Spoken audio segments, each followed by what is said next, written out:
بزرگوں، دوستوں، نوجوان ساتھیوں، عزیز بچوں، السلام علیکم ورحمۃ اللہ وبرکاتہ۔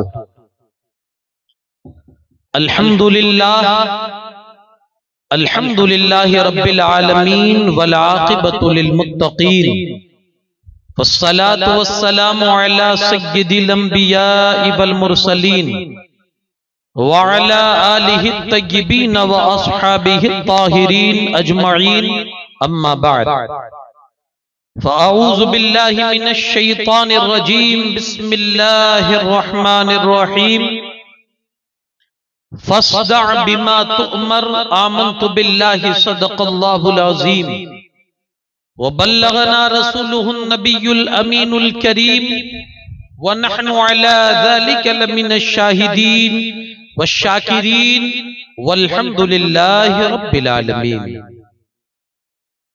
انتہائی خلوصیت اور احترام کے ساتھ جی لگا کر آقائے نامدار، مدینے کے تاجدار، دونوں عالم کے مالک و مختار، سید ابرار و اخیار، جان عالمین، رحمت للعالمین، حضور احمد مجتبی محمد ارواحنا فدا صلی اللہ علیہ وسلم کی بارگاہ بے کس پناہ میں جھوم کر درود پاک کا ہدیہ نچھاور کریں۔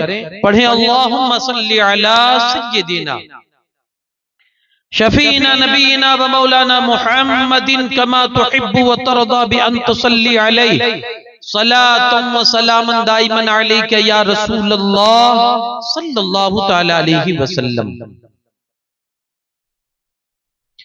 نبی پاک صلی اللہ تعالی علیہ وسلم ارشاد فرماتے ہیں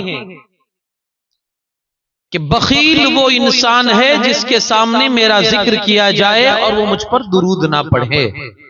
جی لگا کر پورا مجمع پھر سے درود پاک کا ورد کریں۔ اللہم صلی علی سیدنا شفیعنا نبینا و مولانا محمد کما تحب و ترضى بأن تصلی علیہ صلاة و سلام علیک یا رسول اللہ صلی اللہ تعالی علیہ وسلم۔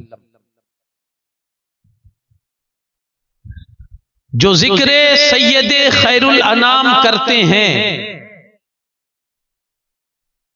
جو ذکر سید خیر الانام کرتے ہیں، فرشتے ان کو ادب سے سلام کرتے ہیں، فرشتے ان کو ادب سے سلام کرتے ہیں، اور جو مانگو تو مل جائے شہنشاہی، جو مانگو تو مل جائے شہنشاہی، یہ کام تو ان کی گلی کے غلام کرتے ہیں، یہ کام تو ان کی گلی کے غلام کرتے ہیں، اور کبھی مکان تو کبھی لامکان خدا جانے، کبھی مکان تو کبھی لامکان خدا جانے، کہاں کہاں میرے آقا قیام کرتے ہیں، کہاں کہاں میرے آقا قیام کرتے ہیں۔ اور زہ نصیب جو طیبہ میں موت آ جائے، زہ نصیب جو طیبہ میں موت آ جائے، دعا خدا سے یہی صبح و شام کرتے ہیں، دعا خدا سے یہی صبح و شام کرتے ہیں۔ جو ذکر سید خیر الانام کرتے ہیں، فرشتے ان کو ادب سے سلام کرتے ہیں۔ جی لگا کر ایک مرتبہ پھر سے درود پاک پڑھ دیں۔ اللہم صلی علی سیدنا شفیعنا نبینا مولانا محمد کما تحب و ترضى بأن تصلی علیہ صلاة و سلام دائما علیک یا رسول اللہ صلی اللہ تعالی علیہ وسلم۔ محترم سامعین حضرات، کل کی گفتگو میں آپ نے سماعت کیا سرکار دو عالم صلی اللہ علیہ وسلم کی جو مکی زندگی تھی، اور حضور علیہ السلام نے کس طرح سے تبلیغ کا آغاز کیا۔ شروعات سرکار نے کس طرح سے فرمائی، اور پھر اچانک دیکھتے دیکھتے حالات کس طرح سے بدلے، حالات نے کس طرح سے کروٹیں لی۔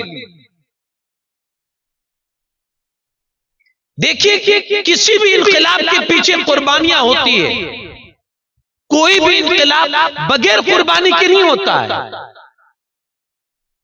جانیں جاتی ہے، گھر لٹتے ہیں، عزتوں کے ساتھ کھلواڑ ہوتا ہے، اولاد ہو تو وہ یتیمی کا صحرا اپنے سر پہ پہنتی ہے، عورت ہے تو وہ بیوہ ہوتی ہے، مرد ہے تو وہ اپنی اولاد سے محروم ہو جاتا ہے، اپنے گھر بار سے محروم ہو جاتا ہے. یعنی انقلاب قربانیاں مانگتا ہے. عرب کے اس دور میں اور عرب کے اس سنسار میں سرکار دو عالم صلی اللہ علیہ وسلم کو انقلاب پیدا کرنا تھا، اور مختصر 23 سال کے عرصے میں مصطفیٰ جان رحمت صلی اللہ علیہ وسلم نے ایسا انقلاب پیدا کیا کہ کائنات گواہ ہے اور اتہاس کے پنے گواہ ہے کہ آج تک اتہاس کے پنوں پر ایسا انقلاب کبھی نہیں لکھا گیا. کوئی بھی انقلاب آپ دیکھ سکتے ہیں، اس کی ایک لیمٹ ہوتی ہے، ایک لیمٹ ہوتی ہے. انقلاب پیدا کرنے والا بندہ جب تک ہے تب تک وہ انقلاب رہے گا، جب تک لوگوں میں اتساہ ہے، جذبہ ہے، تب تک انقلاب رہے گا.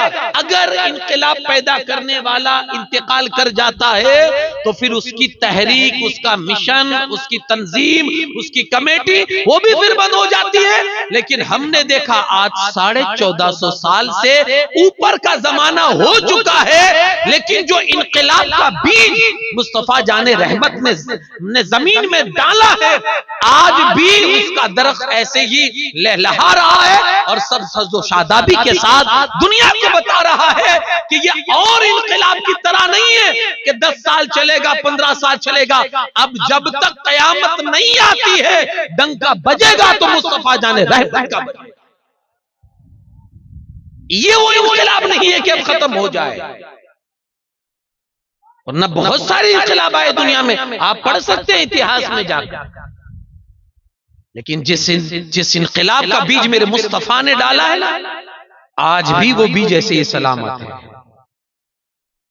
عجیب انقلاب آیا، سرکار صلی اللہ علیہ وسلم عجیب انقلاب دنیا میں لے کر آئے. اب جیسے ہی حضور علیہ السلام نے اعلان کیا فَاسْتَعْ بِمَا تُؤْمَرْ کے تحت علل اعلان کھلم کھلا لوگوں سے کہا تمہارا اللہ ایک ہے، اسی کی تمہیں بندگی کرنی ہے، اس ایک اللہ نے تمہیں پیدا کیا ہے. چاروں طرف سے لوگ ایسے ٹوٹ پڑے جیسے کوئی بھوکے لوگ غذا پر ٹوٹ پڑتے ہیں. وہ سرکار کو قتل تو نہیں کر سکتے تھے، کیوں؟ کیونکہ بنو ہاشم کے گھرانے سے تھے سرکار، اور ایک ہولڈ تھا عرب کے اندر، قریش میں، مکہ میں، عرب میں ایک روب تھا، بنو ہاشم کا ایک ہولڈ تھا. اس لیے مار تو نہیں سکتے تھے، وہ ڈرتے تھے کہ اگر مار دیں گے تو پھر بنو ہاشم ہم سے انتقام لے گی اور بات بڑھ جائے گی، آگے نکل جائے گی. اس لیے وہ تکلیفیں دیتے تھے سرکار کو، ستاتے تھے. تکلیف میں کیا ہوتا تھا جانتے ہیں؟ پہلے انہوں نے شروعات یہاں سے کی، یہ جادوگر ہے، یہ مجنون ہے، معاذ اللہ، یہ دیوانے ہیں، یہ پاگل ہے. اور اسی پر بس نہیں کیا، سرکار صلی اللہ علیہ وسلم اگر مارکیٹ میں نکلتے تھے، بازار میں نکلتے تھے تو چھوٹے چھوٹے بچوں کے ہاتھ میں پتھر تھما کر کے یہ اشارہ کرتے تھے کہ یہ جب مارکیٹ میں نکلے تو ان کو پتھر برساؤ، ان کو پتھر مارو. سرکار صلی اللہ علیہ وسلم مارکیٹ میں نکلتے تھے، بچے پتھر مارتے تھے اور دیوانہ دیوانہ کہہ کر رسول اللہ کو ستاتے تھے. یہاں تک کہ حضور کو کاہن بھی کہا گیا اور سرکار کو جادوگر بھی کہا گیا. یہ سارے جو مظالم تھے نا، یہ ہمارے اور تمہارے آقا صلی اللہ علیہ وسلم پر ڈھائے گئے. کس وجہ سے؟ ایک ہی بات کہتے تھے، ایک اللہ کو مانو، ایک اللہ کو. اس پر انہیں مارا گیا، ستایا گیا. کبھی کبھی گلے کے اندر رسی ڈال کر گلے کو کھینچا گیا، رسی کو کھینچی گئی. ایک مرتبہ سرکار دو عالم صلی اللہ علیہ وسلم حرم کعبہ میں نماز پڑھ رہے تھے. حرم کعبہ میں حضور علیہ السلام عقبہ ابن ابی معیط، یہ ظالم آتا ہے اور سرکار کے گلے میں رسی ڈال کر اس طرح سے زور سے رسی کھینچتا ہے کہ سرکار کا دم گھٹنے لگتا ہے. حضرت ابو بکر رضی اللہ تعالیٰ دور کہیں دیکھ لیا آپ نے، دوڑے ہوئے آئے اور اس کو دھکا دے کر ہٹایا. نادان، یہ کس کو مارنے کی کوشش کر رہا ہے؟ اس کو جو یہ کہہ رہا ہے کہ اللہ ایک ہے. یہاں تک کہ پھر وہ لوگ حضرت ابو بکر سے بھڑ گئے اور پھر حضرت ابو بکر کو بھی مارا ان لوگوں نے. یہ ظلم کی ابھی شروعات ہے، یہ ظلم کی ابھی شروعات ہے. ہر نبی نے اپنے زمانے میں ظلم برداشت کیے ہیں اور ان پر مصیبتوں کے پہاڑ توڑے ہیں۔ سرکار صلی اللہ علیہ وسلم کی ایک حدیث ہے، حضور فرماتے ہیں سب سے زیادہ مصیبتیں نبی اٹھاتے ہیں، سب سے زیادہ۔ حضرت زکریا علیہ السلام اللہ کے پیغمبر ہے، ایک دن ان کے زمانے کی پولیس ان کے پیچھے ہوئی، پولیس یہ بھاگے پولیس سے بچنے کے لیے، بھاگ رہے تھے، اسی بیچ میں ایک درخت تھا جس کا تنا جو تھا نا وہ بہت بڑا تھا تنا، تو درخت پھٹا اور درخت کے اندر سے آواز آئی، زکریا میرے اندر آ جاؤ، زکریا میرے اندر آ جاؤ۔ حضرت زکریا اندر چلے گئے تاکہ پولیس سے بچ جائے، پتھر کے تنے میں گھس گئے اندر تاکہ چھپ جائیں اور پولیس سے بچ جائیں۔ جیسے اندر جانے لگے نا تو شیطان وہاں پہنچ گیا اور شیطان نے کیا کیا، ان کا جبہ پکڑ لیا، ان کے جبے کا کونا پکڑ کے تھوڑا درخت سے باہر رکھ دیا اور پھر درخت کے پاس بیٹھ گیا۔ پولیس جب آئی اور ڈھونڈتے حضرت زکریا کو تو وہ وہاں شیخ بن کے بیٹھا ہوا تھا۔ پولیس نے پوچھا آپ نے کسی کو بھاگتے ہوئے دیکھا؟ کہا کیا کرو گے تم؟ تو کہا وہ ہم ان کو پکڑنا ہے، بادشاہ کا حکم ان کو پکڑنے کے لیے آئے ہیں۔ تو کہا وہ اسی درخت کے اندر گئے ہیں۔ اب ان کو بھی یقین نہیں ہو رہا تھا کہ یار کوئی درخت میں بھی کیسے جاتا ہے۔ تو جب ان کو یقین نہیں آیا تو شیطان نے کہا یہ دیکھو ان کے جبے کا کونا یہ باہر ہے، اور اگر تم کو یقین نہیں آتا تو میں نے اسی وجہ سے یہ جبے کا کونا باہر رکھ دیا ہے۔ تو کہا آپ کیسے نکالیں گے ان کو؟ یہ تو درخت کے اندر ہے، اب ان کو نکالنا تو کیسے نکالنا؟ شیطان نے کہا جو شیخ بن کے بیٹھا تھا نکال کے کیا کرو گے؟ کہا ماریں گے۔ تو کہا اندر بھی تو مار سکتے ہو۔ کہا کیسے ماریں؟ کہا ایک آرا لے آؤ اور آلہ لا کر اس درخت کے تنے کو کاٹ دو، خود بخود زکریا کٹ جائیں گے، قتل ہو جائیں گے، ذبح ہو جائیں گے، تمہیں باہر نکالنے کی ضرورت بھی نہیں ہے۔ کہا بہت اچھا مشورہ ہے۔ شیطان کے مشورے پر انہوں نے عمل کیا، ایک آری لائے اور کاٹنا شروع کیا۔ جیسے ہی حضرت زکریا کے دماغ تک آری پہنچی نا کاٹتے کاٹتے تو ایک آہ نکلی، درد ہوا، ایک آہ نکلی۔ جیسے آہ نکلی نا حضرت زکریا کی زبان سے غیب سے آواز آئی، زکریا ایک آہ معاف ہے، اگر اس کے بعد آہ نکلی تو صابروں کی لسٹ سے تمہارا نام نکل جائے گا۔ حضرت زکریا پورے کٹ گئے لیکن اس کے بعد پھر آہ بھی نہیں نکالی۔ سب سے سخت میں سخت امتحان اور آزمائش اور مصیبتیں انبیاء کے پاس آتی ہے، تو ہمارے نبی تو سردار انبیاء ہے۔ آپ اندازہ لگا سکتے کیسی مصیبتیں ہوگی؟ یار کتنا مشکل کام ہوتا ہے کہ جب آپ نکلے ہو بھری مارکیٹ میں اور آپ ایک اثر و رسوخ والے ہیں، بڑے خاندان کے آدمی ہیں، وہ خاندان کے عرب جس کی عزت کرتا تھا، وہ خاندان کے کعبے کی چابی جس کے ہاتھ میں تھی، اس خاندان کو چھوٹے چھوٹے بچے نکل کر پتھر مارے اور اس خاندان کے ایک با اثر انسان کے پیچھے رہ کر ان کو گالیاں دے، ان کو پاگل کہے، ایک آدمی کے دل پر کتنا بھاری پڑے گا بھائی؟ لیکن میرے مصطفیٰ نے یہ بھی برداشت کیا، یہاں تک کہ وہ لوگ دن بدن اپنی تکلیفیں بڑھاتے رہے کسی طرح سے، اور صرف سرکار ہی پر نہیں، مسلمانوں کو بھی ستانا شروع کیا، جو کمزور تھے نا، جو غریب مسلمان تھے، اسلام غریبی سے شروع ہوا ہے، انہوں نے غریبوں کو ستانا شروع کیا۔ حضرت خباب ایک صحابی تھے، جانتے ہیں ان کے ساتھ کیسا ظلم کیا؟ ان کی پیٹھ کو ننگی کر کے، ان کے کپڑے اتار کے ان کو جلتے کوئلوں پر سلاتے تھے، اور اس قدر ان کے اوپر ایک بندے کو کھڑا کر دیتے تھے کہ وہ ہلنے نہ پائے۔ حضرت خباب ہلنے نہ پائے۔ جرم کیا ہے؟ کلمہ پڑھتے ہیں لا الہ الا اللہ، جرم اتنا ہی۔ ایک آدمی ان کے سینے پر بٹھا دیتے تھے اور کوئلوں پر، یہاں تک کہ ان کے شریر کی چربی جو پگھلتی تھی اس سے کوئلے بجھ جاتے تھے، ان کے شریر کی چربی سے کوئلے بجھ جاتے تھے۔ کئی سالوں کے بعد جب حضرت عمر کا دور تھا اور تذکرہ چرائے سے بیٹھے ہوئے تھے حضرت خباب، حضرت عمر، تو انہوں نے اگلی داستانیں سنانی شروع کی کہ ہمارا ایک دور تھا، اسلام کا جو شروع دور تھا، بہت ہم کو ستایا گیا، اور ہمارے ساتھ ایسے ایسے ظلم کیا.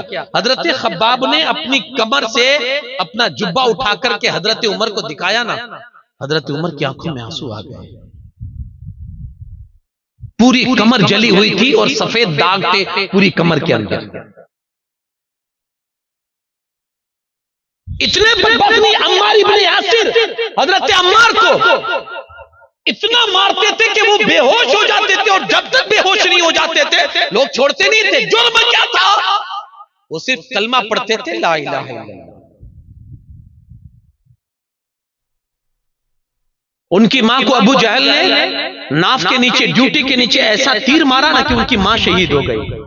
ان کے باپ کو حضرت یاسر کو اتنا مارا کہ وہ مار مار کر ان کو شہید کر دیا. خود حضرت عمار بھی شہید ہوئے. یعنی جو کمزور مسلمان تھے, بلال حبشی کی داستان پڑھیے,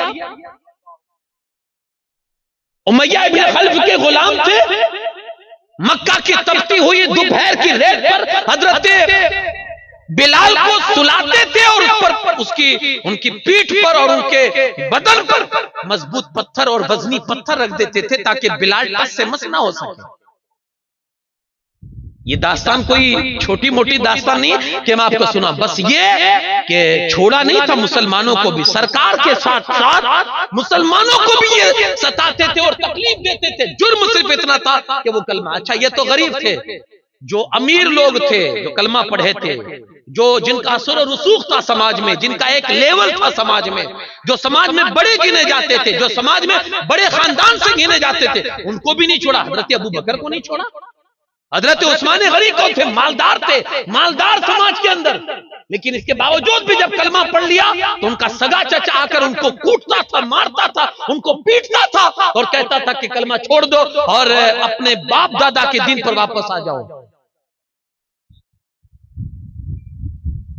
ایسے کئی صحابہ کرام اثر و رسوخ والے, انہیں بھی مارا گیا, انہیں بھی ستایا گیا. جرم صرف ایک, لا الہ الا اللہ. اچھا میں چاہوں گا کہ آپ اور ہم مل کے ایک مرتبہ کلمہ پڑھیں, اشہد ان لا الہ الا اللہ و اشہد ان محمدن عبدہ و رسولہ. کسی نے آپ کو گالی دی, کسی نے آپ کو تماچا مارا, کسی نے آپ کو اٹھا دیا کہ تو نے کلمہ کیوں پڑھا, میں صرف بتانا چاہتا ہوں. کسی نے آپ کا ہاتھ پکڑا, کسی نے آپ کی زبان بند کی, کسی نے آپ کی زبان پر انگارے ڈالے, نہیں ڈالے, کتنے سکون سے اور اس قدرتی ٹھنڈی ہوا کے بیچ میں کتنے سکون سے ہم نے کلمہ پڑھا. میرے بھائیوں دل پہ ہاتھ رکھ کے بتانا, یہ جو آسانی کے ساتھ کلمہ پڑھا ہے نا, یہ ان صحابہ کی قربانیوں کا نتیجہ ہے, یہ ان کی قربانیوں کا نتیجہ ہے جو سکون سے کلمہ پڑھ رہے ہیں. یار ہمیں تو یہ چاہیے تھا کہ مسجد کے اندر اے سی کے بیچ میں ویلویٹ کی چٹائی پر جب آپ سجدہ کرتے ہو, کبھی سجدے میں ان صحابہ کی قربانی کو یاد کر کے اللہ کے حضور ایک سجدہ شکر کا ادا کرنا کہ مولا ہماری طرف سے یہ سجدہ ہم ان کو نذر کرتے ہیں کہ جنہوں نے سجدوں میں قربانیاں دی ہیں, جنہوں نے سجدوں میں خون بہایا. حیرت ہوتی اور بڑا دل دکھتا ہے جب ان کی طرف کوئی انگلی اٹھاتا ہے. کن کی طرف؟ جنہوں نے ہمارے لیے اپنی جانیں دی ہیں, ہم تک دین پہنچانے کے لیے جو جلے ہیں, جنہوں نے پیٹھیں داغی ہے, جن کی زبانیں کاٹی گئی ہے, جن کی گردنوں کو کاٹ کر ان کو سولی پر لٹکایا گیا ہے, جن کے ہاتھوں اور پیروں میں کیلیں ٹھوکی گئی ہے. کس کے لیے؟ ایک جرم تھا کہ کلمہ آگے نہیں بڑھنا چاہیے, اور ان کی ایک ہی کوشش تھی کہ ہم تو پڑھیں گے, آنے والی نسلوں تک بھی یہ کلمہ پہنچا دیں گے. ان کی ایک ہی کوشش تھی. اب اگر کوئی صحابی کی گستاخی کرے یا کسی صحابی کی شان میں گستاخی والے الفاظ بولے, گالیاں دے, تو میں سمجھوں گا اس سے بڑا کم نصیب انسان اور کوئی نہیں ہو سکتا ہے. اب پڑھیے کبھی ان کا اتہاس پڑھیے, بہت ستائے گئے ہیں. مردوں کے ساتھ عورتوں پر بھی ظلم کم نہیں ہوئے ہیں, بہت ستائے گئے. سرکار دو عالم صلی اللہ علیہ وسلم دن بدن یہ لوگ سختیاں بڑھاتے جا رہے تھے, یہاں تک کہ ایک مرتبہ ایسا بھی ہوا, حضور علیہ الصلوۃ والسلام خانہ کعبہ میں نماز پڑھ رہے تھے, تو ابو جہل نے کہا ہے کوئی جو لا کر ان کی وہ فلاں قبیلے میں ایک اونٹ ذبح ہوا ہے، کوئی لا کر اس کی اوجھڑی لا کر ان کی پیٹھ پر رکھ دے۔ اونٹ کی اوجھڑی اگر دیکھی نہ ہو تو کبھی جا کر یا تو گوگل پہ سرچ کر کے دیکھ لینا کہ اونٹ کی اوجھڑی کا وزن کتنا ہوتا ہے۔ میرے آقا سجدے میں ظالم عقبہ جاتا ہے اور اونٹ کی اوجھڑی لا کر سرکار کی دوش مبارک پر، حضور کی پیٹھ مبارک پر رکھ دیتا ہے۔ وزن اتنا تھا کہ سرکار ہل نہیں پا رہے تھے، آپس میں ٹھٹا مار رہے تھے، ہنس رہے تھے، قہقہے مار رہے تھے، مزاق کر رہے تھے۔ سرکار کو تکلیف ہو رہی تھی، وہ لوگ مزاق کر رہے تھے۔ حضرت فاطمہ نے دور سے دیکھ لیا، ابھی بچی تھی سرکار کی بیٹی، ابھی بچی تھی، کم سن تھی، دیکھ لیا، دوڑی ہوئی آئی اور کسی طرح سے ہمت کر کے دھکا دے دے کر اس اونٹ کی اوجھڑی کو سرکار کی دوش مبارک سے، سرکار کی پیٹھ مبارک سے ہٹایا اور کہنے لگی اللہ تمہیں غارت کرے، تم اس طرح سے میرے بابا کو تکلیف دیتے ہو۔ سرکار کو قریش کے اس عمل سے اتنی تکلیف ہوئی کہ حضور نے زبان سے 3 مرتبہ یہ الفاظ کہے، اللہم علیک بقریش، اللہم علیک بقریش، اللہم۔ سرکار کبھی بد دعا کسی کے لیے نہیں فرماتے، نہیں، کبھی نہیں، لیکن اس مرتبہ اتنا دکھ ہوا، اتنا غم ہوا کہ حضور کے منہ سے یہ الفاظ نکلے، اے اللہ قریش کو پکڑ لے، اے اللہ قریش کی گرفت کر لے، اے اللہ قریش کی گرفت کر کے ان کو پکڑ لے مضبوط۔ یہ بد دعا والے الفاظ سرکار کی زبان سے نکلے۔ حضرت عبداللہ ابن مسعود فرماتے ہیں خدا کی قسم جتنے لوگ سرکار کو تکلیف دینے میں شامل تھے، میں نے دیکھا اپنی نظروں سے کہ بدر کے میدان میں وہ سارے لوگ ذلیل ہو کر ان کی لاشیں زمین پر ایسے پڑی ہوئی تھی۔ سرکار صلی اللہ علیہ وسلم نے جب جنگ ختم ہوئی کہا گھسیٹتے ہوئے ان کو گڈھے میں ڈالو۔ جب ساری لاشوں کو گھسیٹ کر جنگ بدر کے میدان میں گڈھے میں ڈال دی گئی ساری لاشیں، تو سرکار نے فرمایا یہ گڈھے والوں پر اللہ کی لعنت اور فٹکار برسے۔ اتنا درد ہوا تھا، اتنی تکلیف لوگوں نے سرکار صلی اللہ علیہ وسلم کو صرف اس لیے دی تھی کہ حضور نے کلمے کی دعوت کو عام کیا تھا۔ بات آگے بڑھتی چلی، بات وہ لوگ دیکھ رہے ہیں کہ یار ہم جتنا روک رہے ہیں یہ اور تیزی سے بڑھ رہے ہیں، رکنے کا نام ہی نہیں لے رہے۔ تو انہوں نے کوشش کی کہ چلو ہم ان کا مقصد جانے کے، یہ رسول اللہ کا مقصد کیا ہے۔ ایک بندے کو عتبہ ابن ربیعہ ان کا نام تھا، ان کو بھیجا سرکار کے پاس، یار پوچھو تو سے کیا چاہتے ہو، چاہتے کیا ہو۔ آئے وہ سرکار اکیلے میں تھے تو وہ لے گئے، حضور کو پوچھنے لگے کہ کیا چاہت ہے آپ کی، آپ کو مکہ کی سرداری چاہیے، ہم وہ دینے کے لیے تیار ہیں۔ آپ کو دولت چاہیے، دولت کے ڈھیر آپ کے قدموں پر لگا دیں گے۔ کسی عورت سے اور مالدار عورت سے آپ کو شادی کرنی ہے، چلو وہ بھی کرنے کے لیے میں ساری چیز کی گارنٹی لیتا ہوں، آپ کو دینے کے لیے تیار ہوں، لیکن آپ یہ جو کام کر رہے ہیں آپ بند کر دیں۔ سرکار صلی اللہ علیہ وسلم نے ان کا جواب کچھ نہیں دیا، سامنے بیٹھے تھے نا، سرکار نے قرآن کی تلاوت شروع کر دی۔ کسی بھی پتھر چیز کو نرم کرنا ہو نا، قرآن شروع کر دو، قرآن میں وہ تاثیر ہے کہ وہ پتھر دل کو نرم بنا دیتا ہے، پتھر دل کو نرم بنا دیتا ہے۔ حضور نے صرف کیا کیا، بس تلاوت شروع کر دی۔ ادھر سرکار نے تلاوت شروع کی، اس پر ایسا اثر ہوا، وہ خود ایک مقرر آدمی تھا، وائز تھا اپنے زمانے کا، اور جو بولتا تھا تو لوگوں کی انگلیاں زبان منہ کے اندر آ جاتی تھی، اتنا بڑا وہ ہوشیار قسم کا انسان تھا عتبہ ابن ربیعہ، اتنا ہوشیار قسم کا انسان تھا۔ اس نے کہا کہ میں آپ کو واسطہ دیتا ہوں، اپنی خاندان کی جو رشتہ داری ہے اس کا، خدا کے لیے کلام پڑھنا بند کر دو، میرا سینہ پھٹ جائے گا، اس قرآن کی عظمت سے میرا سینہ پھٹ جائے گا، بند کر دو خدا کے لیے۔ چپ چاپ اٹھا اور چلا گیا، قریش کے پاس جا کر کہتا ہے وہ جس حال میں نا ان کو اس حال میں رہنے دو، کیونکہ اگر وہ سچے ہوں گے نا تو یہ جتنا ترقی کریں گے نام ہمارا اونچا ہوگا، اگر وہ سچے ہوں گے تو چونکہ ہمارے خاندان کے ہمارا نام اونچا ہو جائے گا، اور اگر جھوٹے ہوں گے تو آج نہیں تو کل ختم ہو ہی جائیں گے، کیونکہ جھوٹ زیادہ چیر ٹکتا نہیں ہے، تو ان کو رہنے دو۔ لیکن ابو جہل وغیرہ مانے نہیں، دن بدن یہ آگے بڑھ رہا ہے سلسلہ، جتنی سختی بڑھاتے ہیں مسلمان اتنے ہی اسلام کے اندر لوگ آتے جا رہے ہیں، مسلمان بنتے چلے جا رہے ہیں، اور مضبوط ہوتے چلے جا رہے ہیں، اور آگے بڑھتے جا رہے ہیں، اسلام میں اور سخت ہوتے چلے جا رہے ہیں۔ یہ انہوں نے دیکھا تو اب جل بھن کر آئے حضرت ابو طالب کے پاس، اور آ کر کہا تم اپنے بھتیجے کو سمجھاؤ گے؟ کھلم کھلا ہمارے معبودوں کی برائی کر رہے ہیں، کھلم کھلا ہمارے مذہب کو برا کہہ رہے ہیں، اور جو مذہب ہمارے یہاں باپ دادا سے چلا آ رہا ہے، برسوں چلا آ رہا ہے، اس کی یہ کاٹ کر رہے ہیں، یہ ہم برداشت نہیں کریں گے۔ اس وقت تو حضرت ابو طالب نے سمجھا بجھا کر ان کو بھگا دیا، لیکن اس کے باوجود بھی سرکار کا سلسلہ تو قائم رہا۔ حضور تو علل اعلان جہاں لوگ ملتے حضور شروع کر دیتے تھے اپنی بات اور تبلیغ کر دیتے تھے۔ اب ان سے رہا نہیں گیا، اب عتبہ ہے، شیبہ ہے، ابو جہل ہے، ولید بن مغیرہ ہے، عاص بن وائل ہے، یہ سب مل کر ایک ٹولی کی شکل میں حضرت ابو طالب کے پاس آئے اور کہا کہ یا تو اپنے بھتیجے کو سمجھا دو یا پھر تم بیچ میں سے ہٹ جاؤ، پھر ہم ہیں اور وہ ہم دیکھ لیں گے ہم کو کیا کرنا ہے۔ بہت ہو گیا کہا، ہم نے اتنی مرتبہ سمجھایا، اتنے ان پر ستم کیے، لیکن یہ سمجھنے کے لیے تیار نہیں ہے۔ اب ایک دو ہاتھ ہو جائے، یا تو تم بیچ میں سے ہٹ جاؤ اور اگر تمہیں نہیں ہٹنا تو تم بھی میدان میں آ جاؤ۔ حضرت ابو طالب نے ان کا جو لہجہ دیکھا نا تو سمجھ گئے کہ اب معاملہ بگڑ رہا ہے، تو سرکار کو بلایا حضرت ابو طالب نے، بیٹا اس سفید داڑھی پر رحم کرو، اب ان کاندھوں میں اتنا بوجھ نہ ڈالو، یہ بوڑھے ہو چکے ہیں، میں پورے عرب سے نہیں لڑ سکتا ہے، میں آپ کو اتنا کہوں گا کہ کچھ دنوں کے لیے یہ دن کی جو دعوت ہے آپ بند کر دیجیے، تھوڑا سکون ہو جائے، اس کے بعد آپ اپنا کام کیجئے گا، کیونکہ اب میرے کاندھوں میں اتنی ہمت نہیں ہے کہ میں عرب سے، ان کا لہجہ سخت ہو چکا ہے، کل تک جو جس سماج کے بچے میری عزت کرتے تھے، آج وہ لوگ مجھے مارنے کی بات کر رہے ہیں۔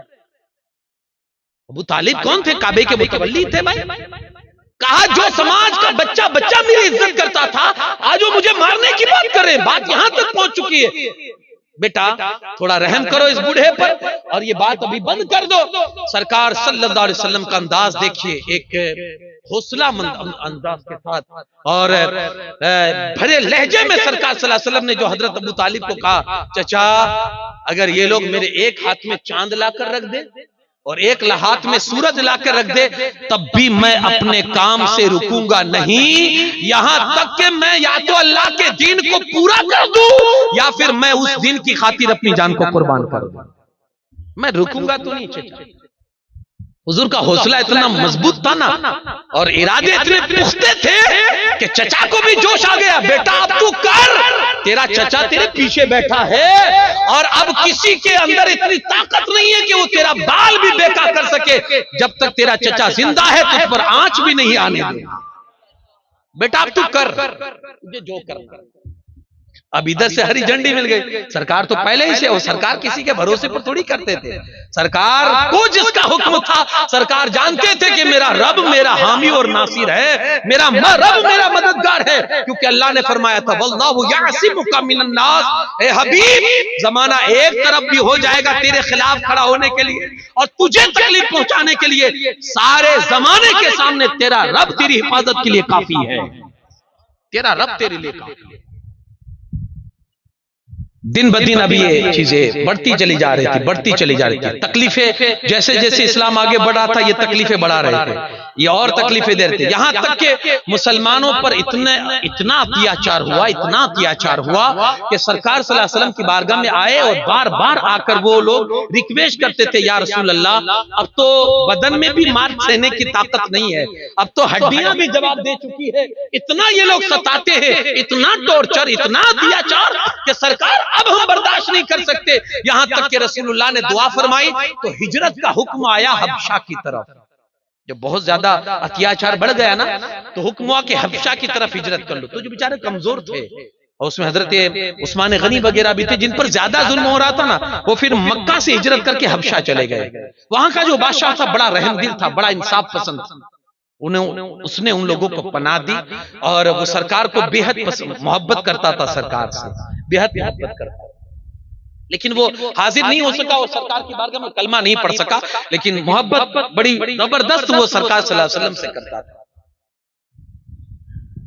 ادھر مسلمان ادھر چلے گئے کچھ مسلمان، لیکن جو مکہ المکرمہ میں مسلمان تھے ابھی بھی ان پر اتیاچار کم نہیں ہو رہا ہے، پلاننگ پر پلاننگ۔ سرکار صلی اللہ علیہ وسلم کبھی بھی موقع نہیں چھوڑتے تھے، جہاں دیکھتے تھے کہ تبلیغ کا کام، اب جب سرکار عاجز ہو گئے نا کہ یہ لوگ نہیں سدھرنے والے مکہ والے، تو پھر سرکار صلی اللہ علیہ وسلم نے آس پاس کے جو گاؤں تھے ادھر توجہ کی، طائف ہے۔ اچھا، حضور کی ایک عادت تھی، جب لوگ مکہ آتے تھے حج کرنے کے لیے تو سرکار ایک ایک خیمے میں جاتے تھے دعوت دینے کے لیے، اور یہ لوگ کیا کرتے تھے جانتے ہیں؟ یہ ظالم، یہ دشمن لوگ، حضور ادھر بات کرتے تھے، قرآن کی آیتیں سناتے تھے تو وہ لوگ سیٹیاں مارتے تھے، تالیاں بجاتے تھے، تالیاں ہو ہارٹ کرتے تھے تاکہ سرکار کی بات لوگوں کے کانوں تک نہ پہنچے۔ آج یہ چیز ہمارے اندر بھی کچھ کچھ آ رہی ہے، ہمارے اندر بھی آ رہی ہے۔ ادھر اذان ہو رہی ہے، اللہ کا بلاوا ہمیں بلاتا ہے اور ہم ڈھول بجاتے ہیں۔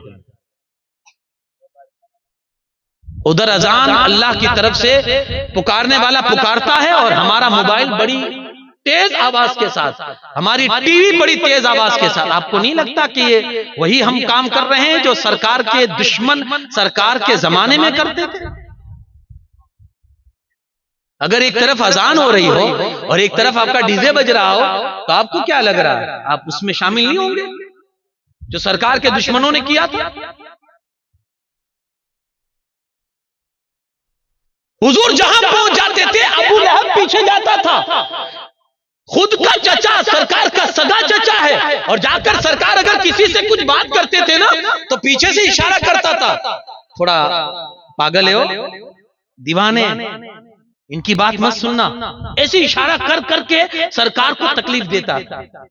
اب جو باہر سے آیا ہے، جو باہر سے آیا ہے، جو مکہ کا رہنے والا نہیں ہے، اب وہ کیا کہتا تھا؟ یہ میرے بھتیجے ہیں، میرے بھائی کے بیٹے، تھوڑا دیوانے ہو گئے، ان کا دماغ کام نہیں کرتا ہے۔ تو صاحب جو باہر سے آیا وہ تو یقینی کر لے گا کہ بھائی ہو سکتا ہے کہ ان کا دماغ نہ کام کرتا ہو۔ اس طرح سے ٹارچر، اس طرح سے سرکار کو تکلیف دی جاتی تھی، اس طرح سے سرکار پر ظلم کیے جاتے تھے۔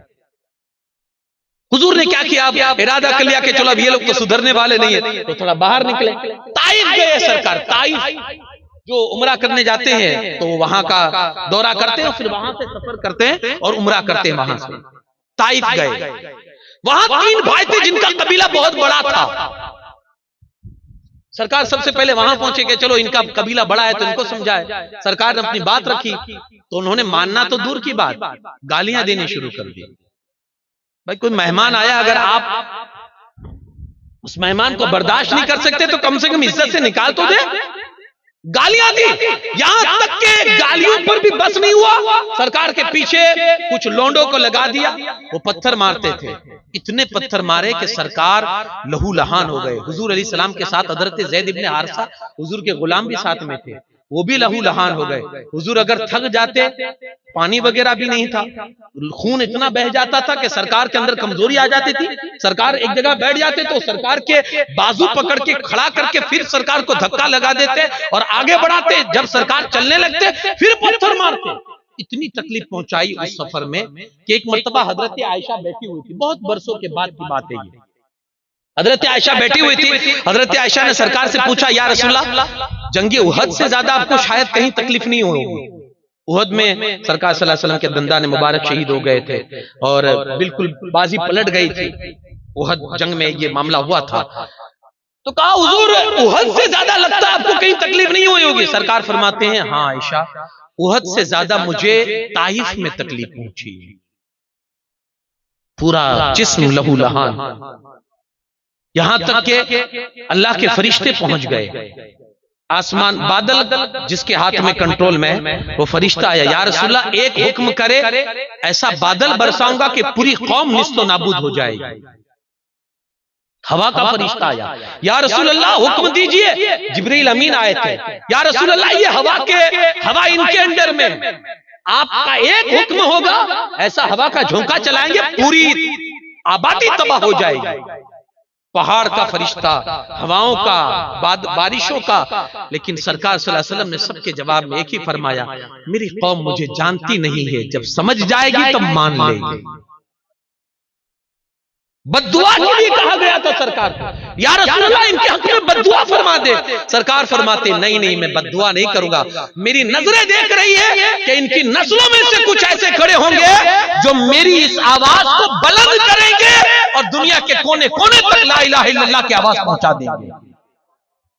کہا میں بد دعا نہیں کروں. اور حقیقت میں ہوا بھی ایسا. طائف سے پھر انہی کی قوم میں سے کچھ ایسے اٹھے کہ جنہوں نے دنیا کے گوشے گوشے تک کلمہ لا الہ الا اللہ کی آواز کو پہنچا دیا. تو یہ تکلیفیں آسان نہیں کیا.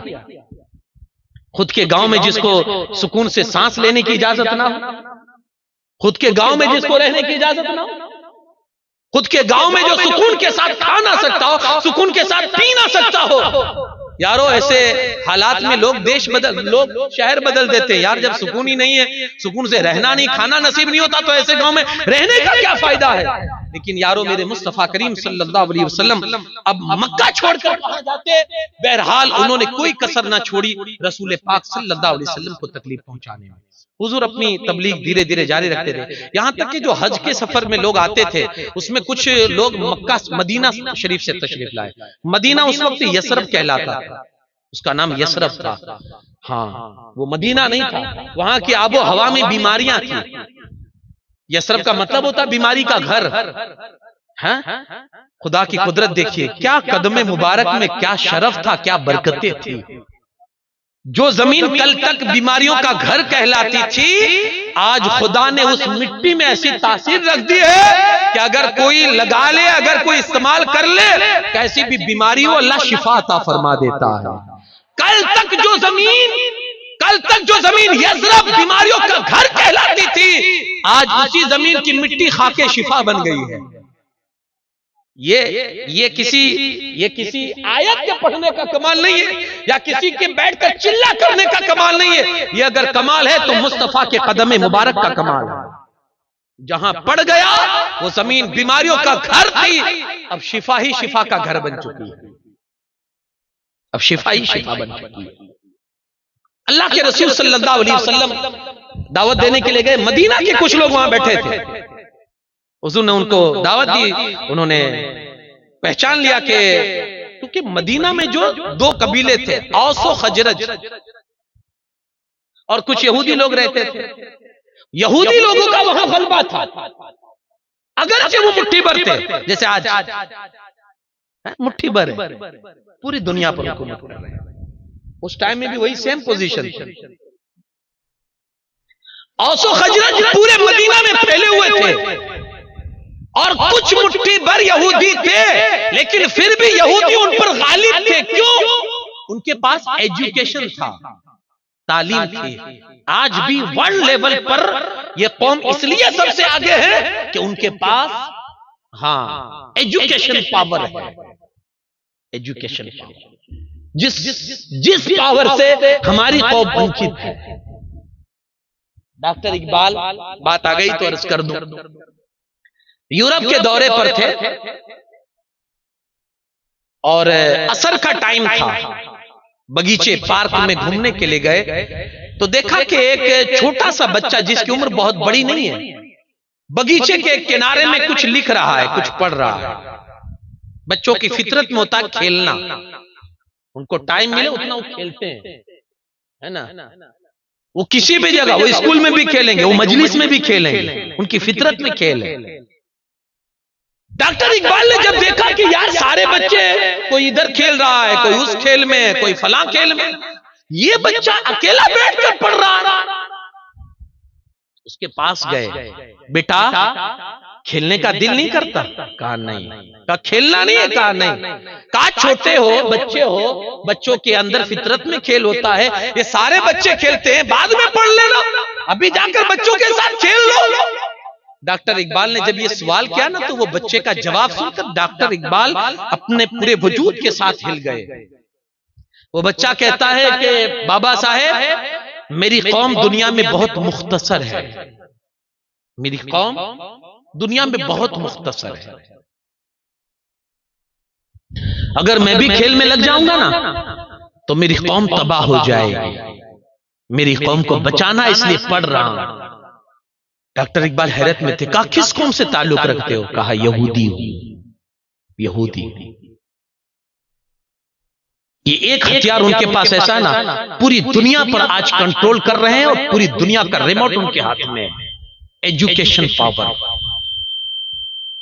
ہم تو یہ کہہ کر ہتھیار ڈال دیتے ہیں، کہاں بھائی ہم کو نوکری ملتی ہے کہ ہم پڑھیں؟ کہاں پڑھنے سے فائدہ ہوتا؟ میں کہتا ہوں نوکری کے لیے نہیں، انسانیت کے لیے پڑھو۔ تعلیم تمہیں انسان بناتی ہے، تعلیم تمہارے اندر شعور پیدا کرتی ہے۔ اللہ کے رسول صلی اللہ علیہ وسلم نے جب ہوش سنبھالا اور اپنے ارد گرد کا ماحول دیکھا، چاروں طرف اندھیرا ہی اندھیرا تھا، لوگ اندھے تھے، انسان ہو کر بھی انسان نہیں تھے۔ سرکار نے 40 سال تک اپنی سوسائٹی کو پڑھا، یا اللہ یہ کیسے لوگ ہیں؟ یہ انسان ہے، انسانیت کا ایک کام بھی ان کے اندر نہیں ہے۔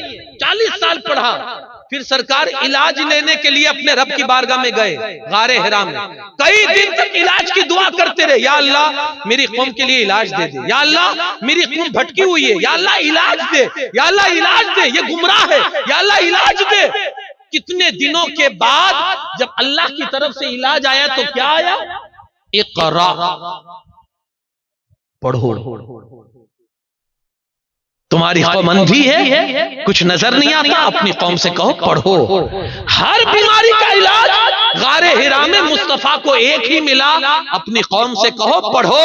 تو پھر میرے مصطفیٰ نے مدرسہ لگایا، پھر میرے مصطفیٰ نے مدرسہ لگایا، تو پھر وہ مدرسہ ہمارے جیسا نہیں تھا جس میں 4 سال 5 سال 6 سال 8 سال 10 سال 15 سال 20 سال کے بچے تھے، نہیں، وہاں تو پھر سلمان فارسی جیسے بھی بیٹھے ہوئے تھے، بڑھاپے کی عمر ہے، سلمان فارسی جیسے، ابو بکر جیسے بڑے بڑے لوگ اس مدرسے میں بیٹھتے تھے۔ پھر میرے مصطفیٰ نے پڑھانا شروع کر دیا، پڑھانا شروع کیا تو کائنات نے دیکھا ایک مدرسہ تھا، ایک استاد تھا، ایک مدرسہ، ایک استاد، ایک کتاب، لیکن پھر اسی مدرسے سے کوئی عدالت کا شہسوار نکلتا ہے، کوئی صداقت کا علمبردار بن کے نکلتا ہے، کوئی سخاوت کا ذوالنورین بن کے نکلتا ہے، اور کوئی شجاعت کا پیکر بن کر حیدر کرار نکلتا ہے۔ ایک ہی مدرسہ، ایک ہی کتاب۔ آج ہمارا اور آپ کا بچہ بھی اسکول جاتا ہے، کبھی کبھی ہم بھی بیگ نہیں اٹھا سکتے ہیں، دونوں ہاتھ سے اٹھانا پڑتا ہے، اتنا بیگ، اتنا وزنی بیگ، کہا اتنی بھاری بھرکم یہ کتابیں، تو کہا ہاں ایک فیئر بک ہے، تو ٹیکسٹ بک ہے، تو یہ بک ہے، تو نونیت ہے، تو کیا ہے، تو کیا ہے، قسم قسم کی بکیں، اتنی بکیں ہیں کہ جیسے گدھوں پر بوجھ لادا جاتا ہے، آج ہمارے بچوں کی کاندھوں پر بھی اس طرح سے، اور ان کی پیٹھ پر بھی ایک بوجھ لاد دیا گیا۔ میں تعلیم کا منکر نہیں ہوں، تعلیم کا منکر نہیں ہوں، میں صرف اہمیت بتانا چاہتا ہوں کہ وہ مدرسہ کون سا تھا، اور وہ کتاب کون سی تھی، اور پڑھانے والا کون سا تھا۔ یارو جب آپ ڈیپ میں جاؤ گے اور اندر جا کر جب آپ تحقیق کرو گے تو آپ کو سمجھ میں آ جائے گا وہ کتاب وہ تھی کہ آج پوری کائنات کا علم اس کتاب کے اندر موجود ہے۔ وہ پڑھانے والا کون تھا؟ تو کہا پڑھانے والا معلم کائنات جناب محمد رسول اللہ کی ذات۔ آج اگر آپ کو وکالت کرنی ہے تو الگ کالج میں جانا ہوگا، یونیورسٹی میں جانا ہوگا، آپ کو ڈپلوما کرنا ہے، آپ کو ایم اے کرنا ہے، آپ کو بی ایم کرنا ہے، آپ کو سی اے کرنا ہے، الگ الگ ڈپارٹمنٹ ہے نا، الگ الگ ڈپارٹمنٹ ہے، ہر سبجیکٹ کے الگ الگ ڈپارٹمنٹ ہے، اسکول کے ٹیچر بھی الگ الگ ہے، سب میں ہے وکالت کرنے والا، ہاں وکالت کے ٹیچر کے پاس اور وکالت کے سر کے پاس جائے گا، اور جو سی اے کر رہا ہے تو اپنے حساب سے، یعنی جتنے سبجیکٹ اتنے استاد، اور اتنے ٹیچر ہے پڑھانے والے، اتنے سر ہے پڑھانے، وہاں ایک ہی مدرسہ تھا، ایک ہی استاد تھا، اور ایک ہی، لیکن جب پڑھانے کے لیے بیٹھے نا، اور جب انہی کے پڑھا ہوا بچہ جب خلافت کی کرسی پر بیٹھتا ہے، جس کو زمانہ عمر فاروق اعظم کہتا تھا، ہمارے یہاں باپ اگر پولیٹکس لائن میں ہو نا، راجکارن ہے، تو بیٹا بھی اس میں آتا ہے، تو لوگ سمجھتے ہیں کہ بھائی اس کا باپ راجکارنی ہے تو بیٹے میں بھی گڑ ہوں گے، بیٹے میں بھی گڑ ہوں گے، کیونکہ باپ راجکارنی تھا۔ اب باپ مولانا ہے تو بیٹے میں اگر مولانا بنا تو کہا باپ وہ پیدا وہ وارثائی ہے، اس کا باپ بھی مولانا تھا، اس کا دادا بھی مولانا تھا، اس کا پردادا بھی مولانا تھا، تو اولاد مولانا ہوگی۔ لوگ یہ دیکھ کر تجربہ کرتے ہیں اور لوگ کہتے ہیں کہ ہاں ایسا ہے تو یہ ایسا ہے۔ عمر فاروق اعظم کی نسلوں میں کوئی بادشاہ نہیں تھا، نسلوں میں بادشاہ نہیں تھا، کوئی نہیں، کوئی حکومت کرنے کا کوئی طرز نہیں تھا۔ آج جو جگہ جگہ آپ کو پولیس اسٹیشن دکھ رہے ہیں نا، اس کی بنیاد ڈالنے والی ذات کو عمر فاروق اعظم کہتے ہیں۔ یہ سینس کہاں سے آیا؟ اور حکومت کرنا کوئی سیکھے ان سے۔ ایک خاتون آئی، بات نکل گئی آگے اور کچھ باتیں جیسے جیسے یاد آتی جاتی ہے میں اب تک شیئر کرتا جاتا ہوں۔ ایک خاتون آئی، عدالت لگی ہوئی، حضرت عمر بیٹھے ہوئے ہیں اور آ کر کیا خبر ہے؟ اے عمر، میرے گھر میں چوہے نہیں ہیں۔ کیا کہا؟ سب حیرت میں دیکھ رہے، یہ بھی کوئی شکایت ہے؟ ارے بھائی ہمارے یہاں ہوتے ہیں تو دوائی ڈالتے ہیں، بسکٹ ڈالتے ہیں، چوہوں کے بسکٹ، پنجڑا رکھتے ہیں، پریشان ہو جاتے ہیں، سو نہیں پاتے، نکالنے کے لیے پریشان ہوتے ہیں، دوائی ڈالتے ہیں کہ مرے اور گھر سے باہر ہو۔ یہ عجیب عورت ہے کہ آ کر کہہ رہی ہے عمر کئی دن ہو گئے میرے گھر میں چوہے نہیں ہیں۔ اور یہاں بیٹھنے والا بھی اللہ نے کیا دماغ دیا ہے، کہتا مائی پریشان نہ ہو، کل سے انتظام ہو جائے گا۔ ہوئی پریشان حیرت میں سب کہ وہ آئی اور شکایت کرتی گھر میں چوہے نہیں ہیں اور یہ کہہ رہے ہیں جہاں کل سے انتظام ہو جائے گا۔ سب حیرت میں تھے۔ جب مجلس ختم ہو گئی، وہ بڑھیا بھی چلی گئی، حضرت عمر نے بیت المال کے خزانچی کو بلایا اور بلانے کے بعد کہتے ہیں اتنا اتنا گلہ سامان اناج اٹھاؤ اور بڑھیا کے گھر پر جا کر پہنچا دو۔ لوگوں نے کہا حضور اس نے تو چوہے مانگے، آپ اناج پہنچا رہے ہو۔ عمر کی فراست دیکھو، عمر کی ذہانت دیکھو، عمر کا عقل کا جو توازن تھا وہ دیکھو، اللہ نے کس درجے کی عقل عطا فرمائی تھی۔ عمر کہتے ہیں جب گھر میں اناج ہوگا تو چوہے آئیں گے نا، اناج ہوگا تو چوہے آئیں گے نا، اس کے گھر میں اناج ہی نہیں تو چوہے کہاں سے؟ اس لیے اس نے آ کر اپنی غریبی کو چھپا کر اس نے بات کی تاکہ اس کی غریبی کا مذاق نہ بنے۔ یہ ہمارا مذہب ہم کو ذہن دیتا ہے کہ نہ خود کی غریبی کا پرچار کرو نہ دوسرے کی غریبی کا مذاق اڑاؤ۔ یہ مزاج دیتا ہے ہمارا مذہب۔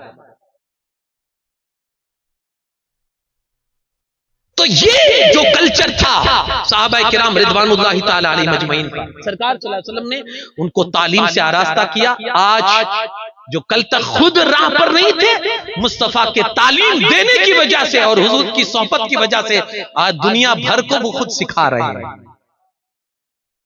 یہ سرکار دو عالم صلی اللہ علیہ وسلم نے ان کو عرب کے قبائل کو اس طرح سے اپنے دعوتیں دینی شروع کر دی قبیلوں میں۔ تو مدینہ کے جو لوگ تھے سرکار نے ان کے سامنے بات رکھی۔ اب وہ لوگ گئے مدینہ میں تو ان کو اچھا لگا، انہوں نے کلمہ پڑھ لیا، مدینہ میں گئے وہاں تبلیغ کری، تو ایک پوری فوج تیار ہو گئی مدینہ میں کلمہ پڑھنے والے مسلمانوں۔ اور یہاں بھی دھیرے دھیرے مسلمان بڑھے تھے۔ سن نبوی میں 6 کے اندر جب سرکار صلی اللہ علیہ وسلم نے اعلان نبوت فرمایا تھا، اس کے 6 سال میں اعلان نبوت سرکار نے فرمایا تھا، اس کے 6 سال میں حضرت حمزہ مسلمان ہو گئے۔ اور یہ مکہ کے بہادروں میں شمار ہوتا تھا حضرت حمزہ کا۔ حمزہ کا مطلب ہی ہوتا ہے شیر۔ ہاں وہ رسول اللہ کے شیر تھے۔ عمر میں بہت زیادہ گیپ نہیں تھا، چچا تھے، سگے چچا، لیکن عمر صرف 2 سال کا گیپ تھا۔ کتنے سال کا؟ 2 سال کا گیپ تھا۔ اس لیے وہ بھائی جیسا تعلق تھا، یوں اگر آپ کہیں تو بہت چاہتے تھے سرکار کو۔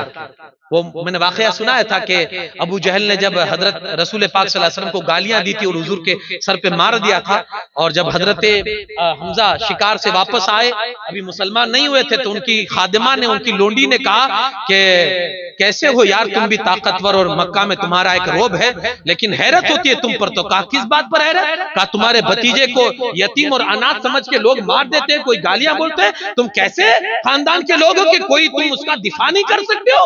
کہا کیا بات ہے؟ کہا تمہارے بھتیجے کو ابو جہل نے گالیاں دی مارا ہے۔ اسی غصے میں گئے، ابو جہل کے سر کو پھوڑا، اس کو برا بلا کہا، اور آئے سرکار کی بارگاہ میں آ کر کہتے ہیں بھتیجے خوش ہو جا، میں نے تیری طرف سے انتقام اور بدلہ لے لیا ہے۔ مصطفیٰ جان رحمت فرماتے ہیں چچا میں ایسے تو خوش نہیں ہوتا ہوں نا، تو بھتیجے کیسے خوش ہوتا ہے؟ کہا چچا کلمہ پڑھ لو نا تو میرا دل خوش ہو جائے گا۔ حضور نے یہ کہا، دل پر بات لگی، اسی وقت کلمہ پڑھ کر مشرف اسلام ہو گئے۔ ادھر حضرت عمر فاروق اعظم جن کے لیے سرکار دعا فرماتے تھے اللہم اعز الاسلام بعمر ابن الخطاب، اے اللہ اسلام کو طاقت دے دے عمر ابن خطاب کے ذریعے سے، اسلام کو طاقت دے دے عمر ابن خطاب کے ذریعے سے۔ ہوا مسئلہ ایسا کہ کسی نے کہا، ایک دن حضرت عمر ہاتھ میں تلوار لیے، کہا یار یہ کون آئے ہیں نبی جو اپنے آپ کو دعویٰ کرتے ہیں کہ میں نبی ہوں اور کب سے لوگوں کو ٹینشن دے رہے ہیں، یہ ہے وہ، اپنے کلمہ نہیں پڑا تھا، تو چلو آج ان کو ختم کر دوں تاکہ سب مسئلہ جھنجھٹ ختم ہو جائے۔ تلوار نکالی اور بغیر لگا نیام کے تلوار لے کر جانے لگے، کھلی تلوار لے کر، آج تو گردن ہی اڑا دیا سرکار صلی اللہ علیہ وسلم۔ راستے میں نعیم بن عبداللہ مل گئے، کہاں جا رہے عمر؟ تیور کچھ اچھے نہیں لگ رہے، کہاں جا رہے؟ آج تو پورا ہی کر دے گا۔ کہا جس کو ختم کرنے جا رہا ہے نا اس کا کلمہ تیری بہن نے بھی پڑھ لیا ہے، تیرے بہنوں ہی نے پڑھ لیا، ذرا وہاں جا کر تو بھی دے۔ غصے میں ہاں آپے سے باہر ہو گئے بہن کے دروازے پر، دروازے کو دستک دی، اندر کچھ لوگ بیٹھ کر قرآن پڑھ رہے تھے، قرآن پڑھ رہے تھے۔ حضرت بہن نے اندر سے کہا کون؟ کہا عمر، دروازہ کھولو۔ جیسے عمر کا نام آیا جو مسلمان تھے سب چھپ گئے۔ بہن نے قرآن کے ورق چھپا دیے، تب قرآن یہ جلد میں نہیں تھا، کتابی شکل میں نہیں تھا، کسی کے پاس چمڑے میں لکھا ہوا تھا، کسی کے پاس پتھروں میں لکھا ہوا تھا، پتوں پر لکھا ہوا تھا، اس طرح سے قرآن تھا پہلے۔ تو قرآن کے ورق چھپا دیے اور سارے لوگ چھپ گئے۔ پہلے آ کر حضرت سعید ابن زید جو ان کے بہنوئی تھے اور عشر مبشرہ میں شامل ہے، آئے اور کہا تو نے کلمہ پڑھ لیا؟ ہاں، مارنا شروع کر دیا، یہاں تک کہ مارتے مارتے ان کے سینے پر بیٹھ گئے حضرت عمر۔ بہن اپنے شوہر کو بچانے کے لیے اگر بڑی بھیا چھوڑ دو، بہن کو یہ زور سے مارا کہ ان کے کان کا جھومر ٹوٹ کر نیچے زمین پر گرا اور ان کے چہرے سے خون بہنے لگا۔ وہ خوب مار رہے ہیں بہنوئی کے، چھوڑ دے اور دین سے ہٹ جا، اپنے باپ دادا کا دین قبول کر لے۔ بہن نے ایک عزم بھرے آواز میں کہا بھیا جتنا چاہے مار لو، لیکن اب یہ وہ نشہ نہیں جسے ترشی اتار دے، اب جو یہ کلمہ پڑھا ہے اب یہ مرتے دم تک نکل نہیں سکتا ہے۔ سناٹے میں آ گئے حضرت عمر، کھڑے ہو گئے اور کہا آخر ایسی کون سی طاقت ہے کہ اتنا مار کے باوجود بھی تم ٹس سے مس نہیں ہو رہے؟ کہا بہن اچھا وہ دکھا تو پہلے وہ کیا پڑھ رہی تھی؟ کہا تم ناپاک ہو، اب ناپاک کے ہاتھ میں اتنی پوتر ہم چیز نہیں دے سکتے، جاؤ پہلے غسل کرو۔ غسل کیا حضرت عمر نے، تو ان کے سامنے جب کتاب لائی گئی، قرآن مجید کے ورق لائے گئے، تو اس میں سبح للہ ما فی السماوات وما فی والارض وهو العزیز الحکیم، جیسے ہی یہ آیت پڑھی حضرت عمر کی بہن نے تیر بن کر حضرت عمر کے کلیجے میں جا کر لگ گئی۔ کہا بہن گواہ ہو جاؤ، آج سے میں بھی پڑھتا ہوں اشہد ان لا الہ الا اللہ واشہد ان محمد عبدہ ورسولہ۔ جو قرآن کل ہدایت دیتا تھا نا، قرآن وہی آج بھی ہے، آج بھی وہی ہے۔ اگر آپ کو لگے کہ میں بھٹک رہا ہوں یا مجھے کوئی بھٹکا رہا ہے، گمراہ کر رہا ہے، تو اللہ کی کتاب سے رشتے کو مضبوط کر لو، اللہ کی کتاب سامنے رکھو۔ نہ اس نے کل کسی کو بھٹکنے دیا تھا، جس کا تعلق حقیقی اس سے لگ جاتا ہے، نہ قرآن آج کسی کو بھٹکنے دے گا، نہ صبح قیامت تک بھٹکنے دے گا، بلکہ انشاءاللہ قیامت کے دن یہی قرآن آپ کو جنت میں جانے کا سبب بھی بن جائے گا، جنت میں جانے کا سبب۔ حضرت عمر ننگی تلوار لیے باہر نکلے، پتہ لگایا سرکار کہاں ہے؟ کہا زید ابن ارقم کے گھر پہ شاید یا دار ارقم میں سرکار تشریف فرمائے۔ آئے، دروازہ کھٹکھٹایا، اندر سے کسی نے دیکھ لیا دروازے کی اس میں سے، کہا عمر آئے، تیور بھی تھوڑے اچھے نہیں لگ رہے، ہاتھ میں کھلی تلوار ہے، کہا دروازہ نہ کھولا جائے۔ حضرت حمزہ وہاں بیٹھے تھے، وہ بھی تو شیر تھے نا، کہا دروازہ کھولو، اگر اچھی نیت سے آئیں گے تو ہم ان کا استقبال کریں گے، اور اگر بری نیت سے آئے ہوں گے تو انہی کی تلوار ہوگی اور ان کا سر ہوگا۔ عمر آئے، سرکار صلی اللہ علیہ وسلم کھڑے ہوئے، عمر کا ہاتھ پکڑا، عمر کب تک لڑے گا مجھ سے؟ عمر کب تک لڑے گا مجھ سے؟ اب تو کلمہ پڑھ لے. قدموں میں گر گئے اور کہا سرکار کلمہ پڑھائیے مسلمان بنا دیجیے. اب مسلمانوں کی طاقت مکہ میں مضبوط ہو گئی. چونکہ حضرت عمر آئے، یا رسول اللہ ہم حق پر ہیں. کہا کیوں نہیں، ہم حق پر ہیں. تو کہا یہ چھپ کر عبادت کرنا کیسا؟ ابھی تک سرکار چھپ کر عبادت کرتے ہیں. کہا نکلے. سرکار دو ٹولی میں نکلے، دو جماعت میں. ایک جماعت کے سردار تھے حضرت امیر حمزہ اور دوسری جماعت کے لیڈر تھے حضرت عمر فاروق اعظم. گئے حرم میں جا کر نماز پڑھی کلم کلا اور لوگوں کو بتا دیا. حضرت عمر نے، لوگوں گواہ ہے نا، آج سے میں نے کلمہ پڑھ لیا اور میں بھی مسلمان ہو چکا ہوں. اسلام کو طاقت مل گئی. حضور کو اتنی خوشی ہوئی تھی حضرت عمر کے کلمہ پڑھنے سے، اتنی خوشی ہوئی تھی کیونکہ اسلام کو طاقت مل گئی تھی. لیکن اب میں نے آپ کو شروع میں کہا تھا جتنی مطلب یہ اسلام کی جو دائرہ تھا وہ بڑھتا چلا جا رہا تھا تو ان کے ظلم بھی بڑھتے چلے جا رہے تھے. ان کی ظلم بھی بڑھتے چلے جا رہے تھے. یہاں تک کہ جب ظلم حد سے زیادہ ہو گئے تو سرکار دو عالم صلی اللہ علیہ وسلم نے حکم دے دیا. اب حکم آ گیا مدینہ کی طرف ہجرت کرنے کا کہ مدینہ کی طرف ہجرت کرو. تو جس کو جس طرح سے موقع ملتا مدینہ کی طرف نکل جاتا اور جانا سب کے لیے فرض ہو چکا تھا. جہاں کہیں بھی مسلمانوں مدینہ پہنچے ہجرت کر پہنچے مدینہ میں. سرکار صلی اللہ علیہ وسلم ابھی میں مکہ شریف میں ہیں کیونکہ حکم ہوا نہیں ابھی ہجرت کرنے کا. ایک دن سرکار صلی اللہ علیہ وسلم کو حکم ہوا کہ آج رات آپ کو ہجرت کرنی ہے. اللہ کے رسول صلی اللہ علیہ وسلم دوپہر کا ٹائم ہے. حضور پہنچے حضرت ابو بکر کے گھر پہ. دروازہ کھٹکھٹایا، اندر سے آواز ہے کون؟ کہا محمد صلی اللہ علیہ وسلم. تڑپ کے حضرت ابو بکر نے دروازہ جلدی سے کھولا. یا رسول اللہ حکم فرماتے خادم خود آ جاتا، غلام خود آ جاتا، آپ کو تکلیف اس دھوپ میں دوپہر میں؟ کہا ابو بکر گھر میں کوئی ہو تو اس کو باہر نکال دو، کچھ پرسنل بات کرنی ہے. کہا رسول اللہ آپ کی بیوی ہے؟ اس وقت حضرت عائشہ چھوٹی تھی، شادی ہو چکی تھی. عرب میں کلچر تھا، عرب میں کلچر تھا، پہلے شادی کروا دیتے تھے پھر 2-4 سال 5 سال کے بعد وداعی رخصتی بعد میں ہوتی تھی. حضرت عائشہ کی شادی بچپن میں ہو گئی تھی پھر رخصتی بعد میں ہوئی تھی. اور عرب کی خوراک وغیرہ سب یہ آج یہ لوگ شوشے اٹھاتے ہیں کہ اتنی کم سن بچی سے شادی کرنا یہ ایک طرح سے ظلم تھا اور یہ محمد صلی اللہ علیہ وسلم معاذ اللہ یہ اس طرح کے عادی تھے اور ان کو اس طرح کا وہ تھا. غلط غلط حضور پر الزامات لگاتے ہیں. ہم چونکہ تعلیم سے قریب نہیں اس لیے اس کا جواب ہمارے پاس نہیں ہے، ورنہ آج بھی کتابوں میں اس کے جوابات لکھے کہ سرکار کو جو یہ شادیاں کی تھی سرکار نے اس کے وجوہات کیا تھے، اس کے سبب کیا تھے، اس کے ریزنز کیا تھے، شادی کس وجہ سے کی تھی. حضرت ابو بکر صدیق فرماتے ہیں یا رسول اللہ صلی اللہ علیہ وسلم گھر میں آپ کی بیوی کے سوا اور کوئی نہیں ہے. حضور عرض کریں کیا حکم ہے؟ فرمائیں حضور کیا حکم ہے؟ اللہ کے رسول صلی اللہ علیہ وسلم فرماتے ہیں ابو بکر ہجرت کا حکم ہوا ہے. سب سے پہلے محبت دیکھو یار، ہے نا، جس بندے نے کبھی نہیں چاہا کہ رسول اللہ سے میں جدا رہوں، کبھی نہیں چاہا. محبت دیکھیے حضرت ابو بکر جیسے ہی سرکار نے کہا نا ہجرت کا حکم ہوا ہے، یا رسول اللہ مجھے ساتھ میں رکھنے کا حکم ہے. یا رسول اللہ آپ کے ساتھ کون ہوگا؟ سرکار فرماتے ابو بکر تجھے ہی رکھنے کا حکم ملا ہے، تجھے ہی رکھنے کا حکم ملا ہے. دل میں ایک سکون آ گیا. 4 مہینے سے 2 اٹھنیاں پال کے رکھ رہے تھے، بڑی کر رہے تھے، مضبوط کر رہے تھے، ببول کے پتے کھلا کھلا کر 4 مہینے سے. پتا تھا نا کیسی سچویشن آئے گی. 4 مہینے سے 2 اٹھنیاں خرید کے رکھی تھی. کہا سرکار یہ اٹھنیاں آپ کی بارگاہ میں حاضر ہے. ابو بکر اس ٹائم پر اس وقت وہاں پہنچ جانا. ایک آدمی کو بلایا جو راستے کا جانکار تھا، اس کو 2 اٹھنیاں سنبھال دی اور اس کو رقم دی کہ تو ہم کو اتنے دنوں کے بعد تو وہاں جا کر پہاڑ کے نیچے کھڑا رہنا، ہم آئیں گے تو ہم کو مطلب راستہ دکھانا تھا جہاں ہم کو جانا ہوگا. وہ راستوں کا ماہر تھا. اب ادھر حکم ہو گیا، ادھر سرکار صلی اللہ علیہ وسلم اپنے حجرے میں تشریف لائے، بلایا مولا کائنات کو. حکم تھا رب کی طرف سے.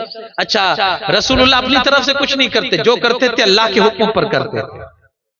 چنا بھی تو کیسے کو چنا یار. علی یہ ساری امانتیں کل دے دینا سارے مکہ والوں کو اور مجھ سے آ کر مدینے میں ملنا. اچھا حضرت علی کو پورا نقشہ پتا ہے، پوری حقیقت پتا، پوری سچویشن معلوم ہے کہ سرکار کو یہ سچویشن کیا تھی جانتے ہیں آپ؟ وہ میں بھول گیا بتانا. جب یہ معاملات بڑھتے گئے نا اسلام کے اور سرکار اپنی بات روکنے کے لیے تیار نہیں ہے، اسلام کی دعوت دینے کے رکنے کے لیے تیار نہیں ہو رہے، تو انہوں نے پلاننگ کی کہ کیسے ان سے نپٹا جائے۔ ایک میٹنگ بلائی، ایمرجنسی میٹنگ، بڑے بڑے جتنے بڑے بڑے قبیلے کے لوگ تھے سب اس میں شامل، اسی میں شیخ نجدی، شیطان ابلیس، یہ بھی ایک بوڑھے بزرگ کی شکل میں جا کر وہاں بیٹھ گیا۔ مکہ والوں نے کہا تو کون ہے؟ تو کہا میں شیخ نجدی ہوں، گزر رہا تھا تو میں نے سوچا بہت بڑی میٹنگ ہو رہی ہے، اچھی میٹنگ ہو رہی ہے، تو میں نے کہا چلو میں بھی کچھ مشورہ دے دوں تمہیں اچھا۔ لوگوں نے کہا کیا کیا جائے ان کے ساتھ؟ ایک بندہ کھڑا ہوا کہ ان کو ایک کوٹری میں بند کر دیا جائے، ایک چھوٹا سا سوراخ رکھیں، اسی میں دانا پانی دے یہاں تک کہ وہ گزر جائے۔ شیطان کھڑا ہوا، وہ شیخ نجدی جو بوڑھے کی شکل میں تھا، کہا بڑا گھٹیا مسئلہ تو ہے، مشورہ تو نے دیا، اگر اس طرح رکھے گا تو بند کر کے اور ان کے ماننے والوں کو پتا چلے گا وہ تو تم کو چھوڑیں گے۔ کہا یہ منظور نہیں ہے۔ دوسرا ایک کھڑا ہوا، ان کو جلا وطن کر دیا جائے، تڑی پار، یہاں رہیں گے نہیں تو بات خرابی نہیں ہوگی۔ تو کہا یہ بھی مشورہ تیرا خراب ہے، جلا وطن کرے گا، وہ جہاں جائیں گے تجھے معلوم نہیں ہے ان کی باتوں میں تاثیر کیسی ہے، بولتے ہیں تو پھر پھول کھلتے ہیں، اور جس کے دل پر اثر کر جاتی ہے پھر وہ ان کا ہو کرے جاتا ہے، پھر تم مار بھی دو گے تو وہ ان کی بھاشا نہیں چھوڑے گا۔ اگر گئے باہر کئی علاقے اور انہوں نے پوری فوج تیار کر کے تم پر حملہ کیا تو کیسے بچاؤ گے اپنا آپ؟ کیسے اپنے آپ کو بچاؤ گے؟ کہا یہ بھی برابر نہیں۔ ابو جہل کھڑا ہوا، کہا میری رائے یہ ہے کہ جتنے ہمارے قبیلے میں بڑے بڑے خاندان کے جو بہادر انسان ہیں وہ کھڑے ہوں اور وہ جائیں اور وہ جا کر قتل کر دے۔ 40 بندے تھے، 40۔ کہا بنو ہاشم، رسول اللہ کے گھر والے، خاندان والے، سب سے تو بدلہ نہیں لے پائیں گے، تو آخر میں یہ جو ہوگا کہ بھائی جو دیت بنتی ہے، جو جرمانہ بنتا ہے وہ جرمانہ لے لو اور باقی لیٹ گو کرو، سب رفو دفو کرو۔ کہا ہاں۔ شیطان کھڑا ہوا، کہا یہ مشورہ ایک نمبر ہے۔ 40 آدمی کھڑے ہوئے ننگی تلوار لے کر، پلاننگ یہ ہوئی سرکار جب رات میں سوئیں تو پھر اٹھنے نہیں دینا، جا کر حملہ کرنا معاذ اللہ اور ان کو شہید کر دینا۔ اب یہ پلاننگ سرکار کو پتا چل چکی تھی، جبرائیل امین آئے تھے اور پورا بایو ڈیٹا سمجھا دیا تھا، حضور ایسی ایسی ان کی پلاننگ ہے اور اللہ کا حکم ہے کہ آج کی رات آپ کے بستر پر آپ نہیں علی سوئیں گے، علی سوئیں گے۔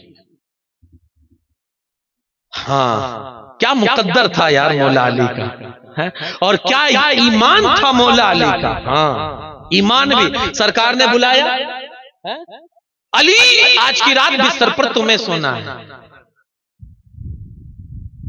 کوئی تو بہانہ ہوتا ہمارے پاس، او یار آج تو بیزی ہوں یار، ہم بھی تو بہانہ کرتے ہیں نا اسے، جب دیکھتے ہیں کہ یار یہ مشکل ہے اور یہ پریشانی میں ہے۔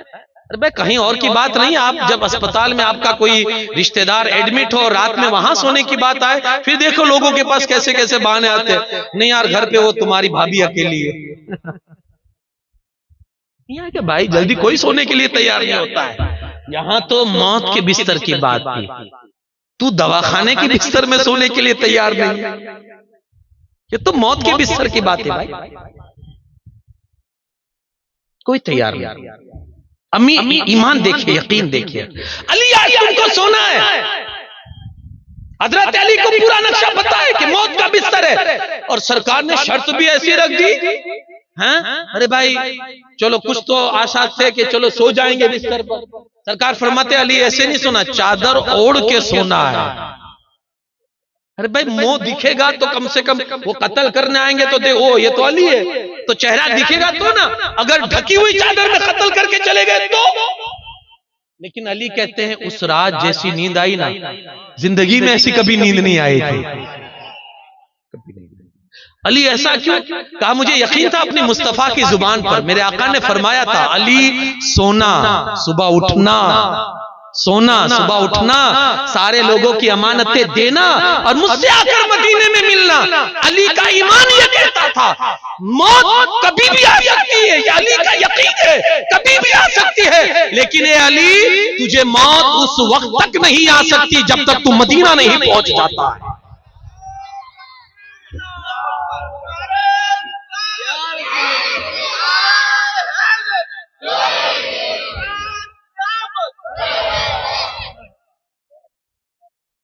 سرکار نے چونے بھی ایسے تھے جانے سار جہاں اف تک نہیں تھا، اف تک نہیں، جی یا رسول اللہ، اور سو گئے علی چادر اوڑھ کے۔ ابھی یہ لوگ کھڑے بیچارے باہر دروازے، سرکار نکلے، ہاتھ میں مٹھی میں کنکریاں لی اور سورہ یاسین کی کچھ آیتیں تلاوت کی اور ان پر ڈالی اور ان کے بیچ میں سے نکل گیا، ان کو پتہ بھی نہیں چلا۔ ایک آدمی نے کہا کس لیے کھڑے ہو؟ کہا آج رسول اللہ کو قتل کرنا ہے، معاذ اللہ شہید کرنا ہے۔ کہا وہ تو کب سے چلے گئے۔ کہا کیا بات کرتے ہو، یہاں کب سے کھڑے ہیں، کیسے نکل جائیں گے وہ؟ ارے تم کو پتا نہیں، تمہارے سر پہ مٹی ڈال کے نکل گئے ہو۔ لوگ اپنے سروں کو کھجلانے لگے تو دیکھا اس میں سے یقیناً مٹی نکلی۔ کہا یار یہ تو غضب ہو گیا، اندر جا کر دیکھا، چادر ہٹائی تو دیکھا علی سوئے ہوئے۔ تھوڑی دیر پوچھ تاچھ کی، وہاں سے بھاگے نکلے، پورا مکہ چھان مارا، لیکن رسول اللہ کی بھی پلاننگ سیٹ تھی ساری کہ ابو بکر، حضرت ابو بکر نے کیا کیا کہ اگر یہ لوگ دیکھیں گے کہ مٹی پر زمین پر قدم کے نشانات تھے، ادھر گئے تو ابو بکر نے کیا کیا، عرض کی یا رسول اللہ صلی اللہ علیہ وسلم، پہلے تو جہاں سرکار قدم رکھتے تھے نا ابو بکر وہاں اسی پر قدم رکھتے تھے تاکہ دیکھنے والے کو پیچھے لگے کہ کوئی ایک آدمی گیا ہے، دو آدمی نہیں گئے، ایک آدمی گیا۔ اچھا انہوں نے پہلے ہی چھان لیا تھا کہ ابو بکر کہاں ہے، تو وہ بھی نہیں تھے مکہ میں، تب ان کو یقین تھا کہ یہ دونوں ساتھی گئے، یہ دونوں ساتھی گئے، لیکن قدموں کے نشان دو ہی ہے۔ اچھا آگے چلتے چلتے سرکار کے جب قدموں میں دیکھا کہ دھاردار ایریا تھا اور پتھر نوکیلے تھے اور اس میں کانٹے وغیرہ تھے، سرکار کے پیر زخمی ہو گئے تھے، بیٹھ جاتے یا رسول اللہ صلی اللہ علیہ وسلم، یہ کاندھے ابو بکر کے آپ کی خدمت میں حاضر ہیں۔ سرکار اس پر سوار ہوئے، ابو بکر اٹھا کر سرکار کو لے گئے۔ یہاں عشق کی ایک بات یہ بھی میں آپ کو بتا دوں، جب سرکار چل رہے تھے غار حرا کی طرف، غار سور کی طرف جب جا رہے تھے سرکار، تو حضرت ابو بکر کبھی آگے چلتے تھے، تھوڑی دیر میں دائیں سائیڈ آ جاتے تھے، تھوڑی دیر میں بائیں سائیڈ، کبھی پیچھے۔ اللہ کے رسول صلی اللہ علیہ وسلم نے فرمایا ابو بکر یہ کیا ہے، کبھی آگے کبھی ایک سائیڈ چلو، یا رسول اللہ ڈر لگتا ہے کہیں دشمن کی طرف سے کوئی تیر نہ آ جائے، کبھی خیال آتا ہے آگے سے تیر نہ آ جائے تو آگے آ جاتا ہوں، کبھی خیال آتا ہے سائیڈ سے تیر نہ آئے تو سائیڈ میں آ جاتا ہوں، کبھی خیال آتا ہے پیچھے سے نہ پیچھے آ جاتا ہوں۔ ابو بکر چاہتا کیا ہے، عرض گزار ہوتے ہیں یا رسول اللہ چاہت تو یہی ہے کہ آنے والا دشمن کا ہر تیر ابو بکر کو مارے، مصطفیٰ کو زخمی نہ کرے۔ گئے غار سور میں پہنچے، حضور کو وہیں بٹھایا، یا رسول اللہ پہلے صفائی کر دو۔ اندر گئے، پوری غار کی صفائی کی اور جہاں سوراخ تھے وہاں اپنے کپڑے سے پھاڑ پھاڑ کے کپڑوں سے اس سوراخوں کو بند کیا، ایک سوراخ رہ گیا۔ حضور کو اندر تشریف لانے کے لیے کہا، حضور اندر تشریف لے گئے۔ حضور آرام کے لیے تھک گئے تھے، آرام کے لیے حضور حضرت ابو بکر کی زانوں پر سر رکھ کر سو گئے۔ ایک جو سوراخ تھا اس پر آپ نے ایڑی رکھ دی۔ اب آپ کو قصہ کہانی آپ کو یاد ہی ہے کہ ایک سانپ تھا جو برسوں سے سرکار کے دیدار کے لیے بیٹھا تھا کہ کبھی تو وہ رسول اللہ آخری سفر کر کے یہاں آئیں گے اور میں دیدار کروں گا، وہ بھی عاشق اور یہ بھی عاشق۔ لیکن ابو بکر کے عشق نے سانپ کے عشق کو گھٹا دیا، ہرا دیا۔ اس نے ڈنک مجبور ہو گیا، پہلے تو اس نے کھجلایا کہ ہو سکتا ہے ابو بکر ڈر کے اپنی ایڑی کو ہٹا لے، لیکن ابو بکر ہٹنے کا نام لے رہے تو اس نے ڈنک مارا۔ زہر جب بدن میں سرایت کیا، آنسو نکلے، رخسار رسول پر آنسو گرے۔ حضور بیدار ہوئے، ابو بکر کیوں رو رہے ہو؟ عرض گزار ہوتے ہیں یا رسول اللہ سانپ نے ڈنک مار دیا ہے، زہر کا اثر پورے شریر میں پھیل گیا ہے اور اسی کی وجہ سے آنسو نکلے ہیں۔ مصطفیٰ جان رحمت نے اپنا لعاب دہن نکالا، ابو بکر کی ایڑی پر لگایا، ابو بکر ایسے ہو گئے جیسے سانپ نے کاٹا ہی نہیں۔ 3 دن تک سرکار اس غار میں رہے، 3 دن تک۔ اب سارے لوگوں کی ڈیوٹی ہے، ہم یہاں دیکھتے ہیں ابو بکر کے خاندان کی قربانی۔ جب سرکار ہجرت کے لیے نکلے تھے نا تو ابو بکر کی بیٹی نے سرکار کا سامان باندھا تھا، حضرت اسما، اور جب سامان باندھنے میں جب ڈوری کم پڑ گئی، رسی، تو عورتیں جو ازار پہنتی ہیں نا اس میں جو ڈوری ہوتی ہے نا اس کو نکالی اور اس کے 2 ٹکڑے کیے اور اس سے سامان باندھا۔ یہ میں قربانی کی بات آپ کو بتا رہا ہوں۔ حضرت عبداللہ، حضرت ابو بکر کے بیٹے، ان کا کام یہ تھا کہ یہ پوری رات جا کر وہاں غار کے پاس بیٹھتے تھے اور دن میں آ جاتے تھے مکہ میں. مکہ والوں کی ساری سازشیں اور پلاننگ جا کر سرکار کو رات میں بتا دیتے. ان کے دوسرے بیٹے کا کام یہ تھا حضرت ابو بکر کے کہ وہ دن میں بکریاں لے کر اس غار کے قریب جاتے تھے اور پورا دن وہاں چڑھاتے تھے بکریاں اور دودھ دو کر رسول اللہ کو پلاتے تھے. پورا پریوار رسول اللہ کی ہجرت میں رسول اللہ کے ساتھ اور رسول اللہ کے لیے قربانیاں پیش کرا. پورا پریوار ابو بکر. اب آج اگر کوئی ابو بکر پر انگلی اٹھائے تو ایک دل رکھنے والے مسلمان کو تکلیف ہونی چاہیے. ایمان و غیرت رکھنے والے مسلمان کو یہ تکلیف ہونی چاہیے. پورا پریوار حضور کی خدمت میں تھے. بس باتیں سمیٹ رہا ہوں. سرکار دو عالم صلی اللہ علیہ وسلم ایک سمے وہ آیا کہ مکہ والے ڈھونڈ کر تلاش کرتے کرتے اس غار کے کونے تک پہنچ گئے کہ چلو یہاں کہیں ہوں گے. لیکن جب کونے کے بالکل قریب پہنچے نا تو کسی نے کہا کہ ارے یار تم بھی بیوقوف ہو. اگر اس غار میں گھسے ہوتے تو یہ مکڑی کا جالا ہوتا, یہ کبوتری کے انڈے ہوتے. اللہ پاک نے وہ کہتے ہیں جب بچانے پر آئے تو دنیا کیا مار سکتی ہے. جب قدرت بچانے پر آئے تو دنیا کیا بگاڑ سکتی ہے. کیسے اللہ نے انتظام کیا. فوراً کبوتری کو حکم دیا کہ جا کے انڈے دے دے. مکڑی کو حکم دیا کہ فوراً جا کر جالا اپنا جالا بچھا دے, اپنے جالا تان دے. تو دونوں نے انتظام کر لیا. لوگوں نے کہا ہاں یار یہ تو ہو سکتا ہے کہ اگر اندر گھسے ہوتے تو جالا تو ٹوٹ جاتا ہے, اتنا کمزور ہوتا ہے جالا مکڑی کا. تو جالا بھی سلامت ہے, کبوتری بھی بیٹھی, اس کا مطلب اندر نہیں گئے. اور حضرت ابو بکر اور رسول اللہ ان کی باہر ساری باتیں اندر سن رہے. یہاں تک کہ حضرت ابو بکر کو گھبراہٹ تھی, اپنے لیے نہیں رسول اللہ کے لیے, کہ ظالم اگر پکڑ لیں گے تو کہیں رسول اللہ کو تکلیف نہ پہنچا دے. ڈرتے ڈرتے حضور سے کہا یا رسول اللہ صلی اللہ علیہ وسلم اب تو دشمن بالکل نزدیک پہنچ چکے ہیں, ان کی ٹانگیں دکھ رہی ہیں, ان کے پیر دکھ رہے ہیں, اب تو ہم پکڑے جائیں گے. میرے مصطفیٰ کریم صلی اللہ علیہ وسلم نے ابو بکر کو ایسا امید دلانے والا اور دلاسا دلانے والا جملہ کہا تھا. میرے مصطفیٰ فرماتے ہیں لا تحزن ان اللہ معنا, ابو بکر گھبرا نہیں, ہمارا پروردگار ہمارے ساتھ ہے. یہ جملہ حضرت ابو بکر کہتے ہیں ایسی ٹھنڈک کلیجے میں اتری اس جملے کو سن کر کہ مجھے اطمینان ہو گیا. پھر ہم ڈرے نہیں. 3 دن تک وہ لوگ تلاش کرتے رہے لیکن ہم ملے نہیں. پھر اس کے بعد سرکار صلی اللہ علیہ وسلم وہاں سے نکلے اور جو آدمی کو متعین کیا تھا کہ پہاڑ کے پاس کھڑے رہنا دونوں اونٹنی لے کر, وہ وہیں کھڑا تھا. سرکار صلی اللہ علیہ وسلم وہاں سے لے کر نکلے اور پھر مدینے پاک کا آپ نے رخ کیا. انشاءاللہ آگے مدنی زندگی انشاءاللہ آگے سماعت کریں گے. اللہ کریم اپنے رسول کے اسوا پر ہمیں عمل کرنے کی توفیق عطا فرمائے. وآخر دعوانا ان الحمدللہ رب العالمین. السلام علیکم. صلاۃ والسلام.